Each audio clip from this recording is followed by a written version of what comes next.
Dostlar, bugün ilan aktarmaya geldik. Deyiz ki ilan... Ay. Uy de. Bak ne ilana. Öyle bu ya bak he. İyi baksın ya yaptı. Burnumun deliği gitti arkadaş. Böyle bir şey var idi he.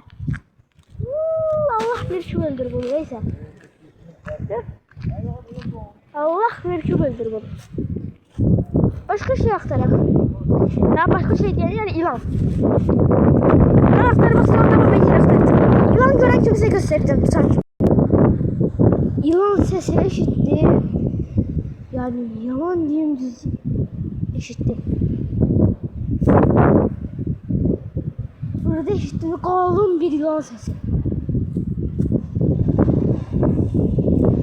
Belki ilan var burada.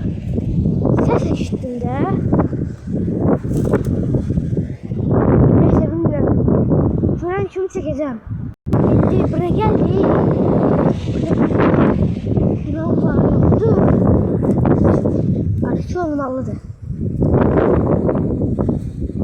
Bilmiyorum burada ilan var. Yoksa yoktu. Ah. Yoktu. Bak burada var ilan.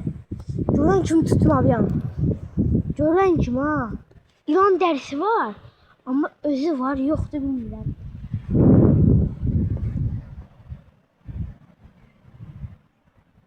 Var.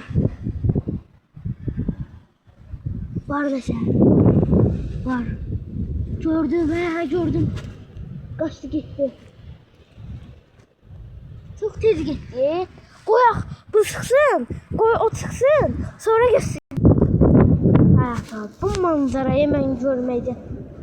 Cenab-ı ölü ilandı. Ben bunu elime alırım. Boşum bırakmam.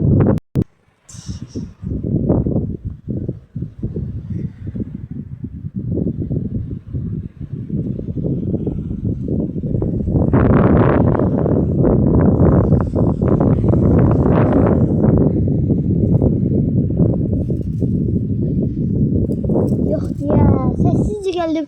İlan var, ilan da yoktu.